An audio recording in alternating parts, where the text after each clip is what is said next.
আসলে আজকের এই বিদায় অনুষ্ঠানে যিনি মধ্যমণি, তাকে আমরা একটা বিশেষভাবে সম্মানিত করার চেষ্টা করেছি।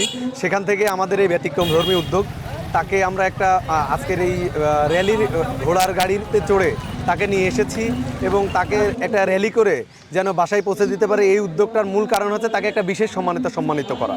প্রাক্তন শিক্ষার্থী সবাই মিলে তাকে সম্মানের সহিত বিদায় দিতে পেরে আমরা আসলে আজকে অনেক গর্বিত।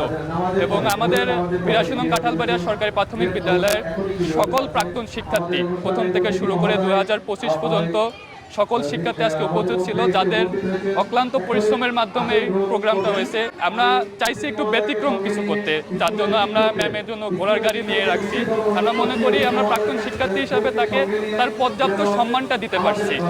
আজকের যে বিদায়, এই বিদায়ের যিনি ভারপ্রাপ্ত প্রধান শিক্ষক এই স্কুলের মোসাম্মদ রশিদা খাতুন, উনি আমার আম্মা, আমি ওনার দ্বিতীয় সন্তান, আমি মোহাম্মদ ইমরান হোসেন। তবে এই স্কুলের প্রাক্তন ছাত্রছাত্রীদের পক্ষ থেকে যে বিদায়ের আয়োজন করছে, এটা দেখে আমি খুশি এবং আবেগ আপ্লুত।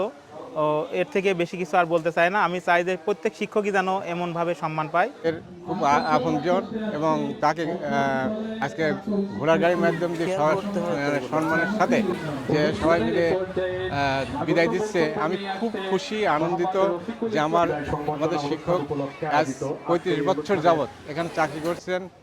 আমাদের এই গ্রামের মধ্যে একটা স্কুলের শিক্ষক তার বিদায় অনুষ্ঠান যে ঘোড়ার গাড়িতে সজ্জিত একটা ঘোড়ার গাড়ি এবং সুসজ্জিত একটা র্যালির মাধ্যমে ম্যাডামকে আমরা আনতে পেরেছি এবং এত সুন্দর একটা অনাড়ম্বর অনুষ্ঠানের মাধ্যমে অনুষ্ঠানটা আজকে উদযাপিত হচ্ছে।